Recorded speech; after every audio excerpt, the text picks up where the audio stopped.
ting borom ya ublei. Namar ublei uron ka bor ban bishar yangi. Ublei uron ka bor halor kie bar jongan ka berthe. Ublei uron ka bor halor ka jingim jongi. Ublei uron ka bor halor ka jingyab jongi. Ublei uron ka bor ban bishar yangi. Ublei uron ka bor ban penshit tom yangi. Bon sin kibrigi sngotu bakla hawa ujisu ong ban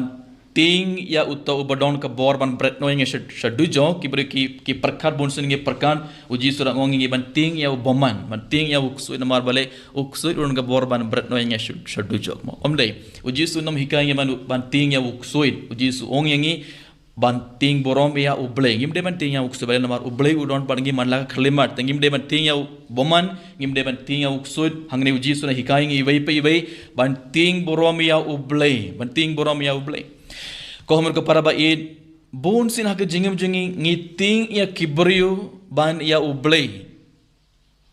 ngi ting ya kibriu ban ya ublei ban ngi bon sin ngi kongu ya kibriu ban ya ublei hak jingim jingi ban pen kaman ya kibriu ban pen sko bhai kibriu bon sin ngi pen kene ki hukum jong ublei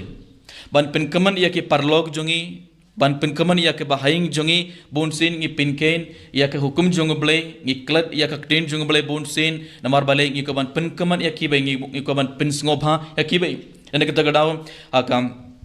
kita banigang jong Samuel kalonga bakat saw kadkot arphau saw ngi yosngo u Saul ula ong ya u Samuel ngalale kabai ke pop ka bakrau ngalale kabai ke pop ka bakrau ngala pen ken ya ke hukum jong ublei bad ngala thamsnang ya ke ten jong me bad ngala khongu ya ki pait ba namar ngala ting ya ki bad ngala pen ken ya ke hukum jong ublei namar u Saul ula ting ya ki pait ba ula pen ken ula thamsnang ya ublei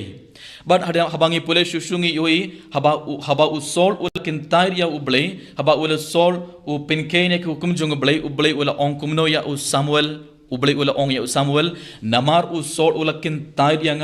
ngaru ngala kintair ya u namar u Saul ula kintair ya namar ula pen ken ya ke hukum jonga ngaru ngala kintair ya u dene kita gara meda uji suang ha gospel ting buram ya